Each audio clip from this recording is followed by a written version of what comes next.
it's Donna here from Clever Crafting. Thank you for joining me here today.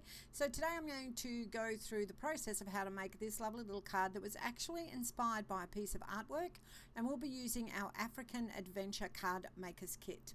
So just wanted to show you that in each of our kits everyone gets this little booklet, and you can see we've got not only the picture there with the materials, but we've also got some basic instructions on the next page. So today we're going to start with a 160 GSM piece of paper. Now my piece is about 17 centimeters from 12 by 12 centimeters.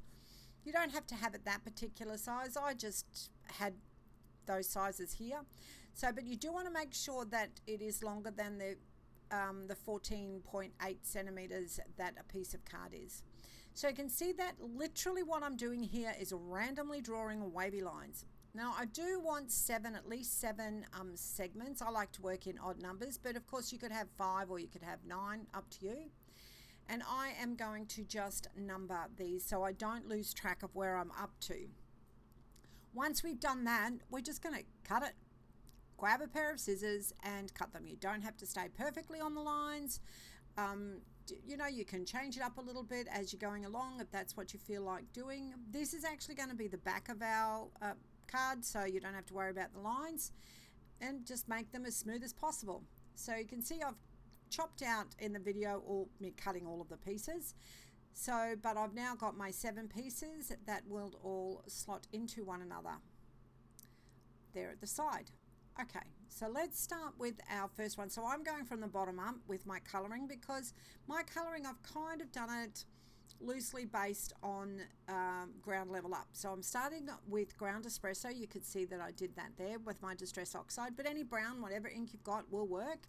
And I'm just starting with that. Now I want to make sure that I've got a good coverage over my paper. So we're speeding it up so you can see how I go over it again and again and again, backwards and forwards to give myself a nice even coverage. I don't want it really, really heavy, which I would get if I went directly from ink pad to paper, but I do want a nice even coverage. So there's my first piece. So now I've got my second piece. You can see I'm turning it. No, actually that's not the right piece. That's right. This is the right piece, and I'm turning it over to make sure that it fits in. And this one I'm going to go with pine needles. I didn't hold it up there, sorry guys. So I'm using Distress Oxide pine needles for my next color, which is a nice green. It's a darker green. I'm going to follow that up by my third one, which will be Evergreen Bough. Then my fourth one, which I am using Fossilized Amber. I'm showing you there. That one was Evergreen Bough, and that one was Pine Needles. And now I'm going with the Fossilized Amber. I'm just going to add some ink to my brush and put it on just the same as I have for all of the others. The next one we're going to go with is Crackling Campfire. I like to do a bit of an orange. I'm trying to do a sunsetty type, impressionist sunset maybe. So I've gone with that nice orange. Now I'm going with Festive Berries. So any red, any yellow, any red, any orange, any of these colors will do. You can see that with this one though, I've just covered half of it, and then I'm going to go in with some purple, the Dusty Concord. So I just want a nice little bit of red in my sunset, and it's going into evening of course, so it's going to get darker. I'm going to put a wee bit of purple in there. You could also put a nice little bit of pink if you wanted to. I'm going to go back with my Festive Berries just to make that blend a little bit smoother, as you would see it in nature. I think that is quite important. So I've also now decided to put some of that Festive Berries on the top of my Crackling Campfire piece, just so once again that there's a smoother transition between those two pieces. So lovely. All right, now we're going to go on our last piece, which today I've chosen Chipped Sapphire. So this one I am going quite heavy with because I want it to be a really dark color. So I could have probably just gone directly from ink pad to paper for this one, but that's okay. I did it with my brush and it's all happy days. So now I'm going to put them all on my piece of card. So you can see on the sign there that this piece of card is 14.8 centimeters by 10.5 centimeters. Which is in actual fact an A6 piece of card.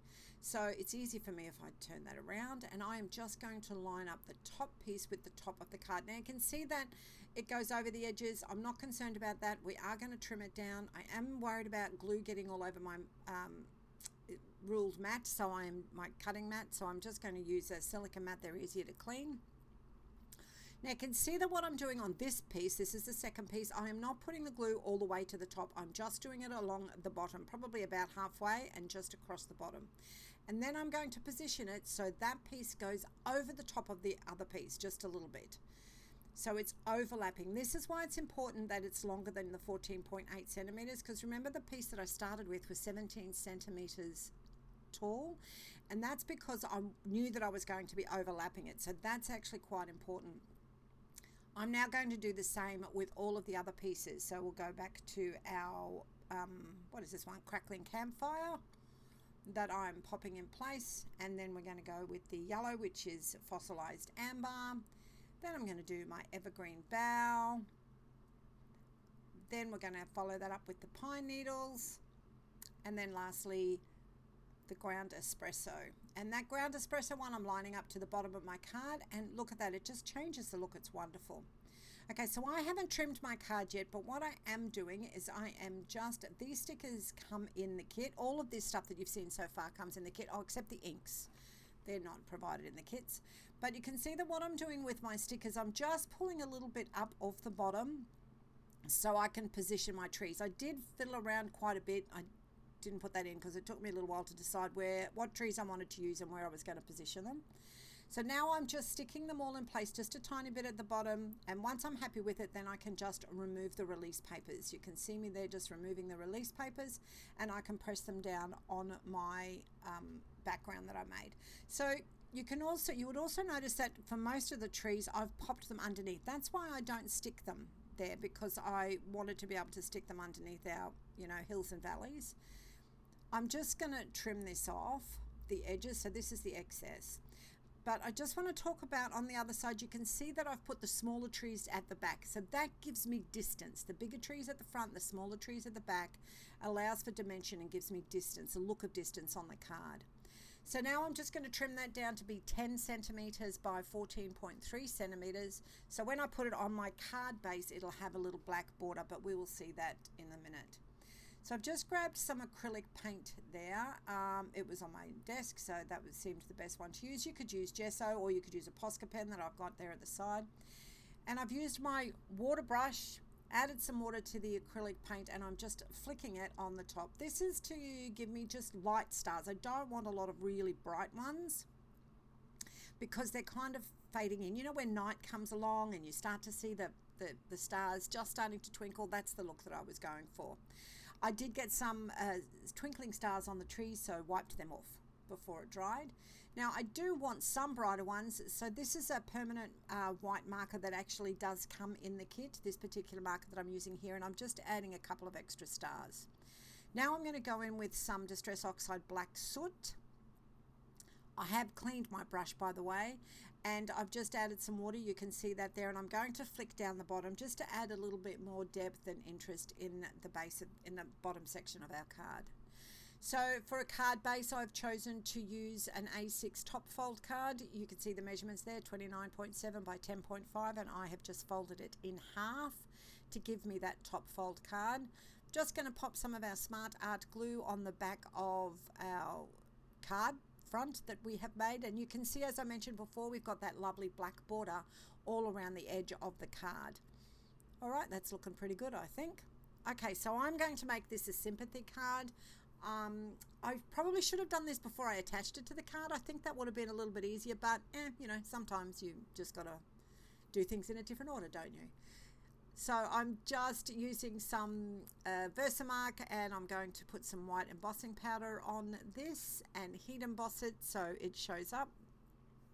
The one that I showed you at the beginning of this video just had a happy birthday in black at the top. I don't want to add an extra piece of card on the front with the greetings, because I don't want it to detract at all from that beautiful background, the scene that we've made on the cards. I used a couple of other bits of scrap paper to do a similar technique to put on the back of the envelope, and so I've got a matching envelope with my card.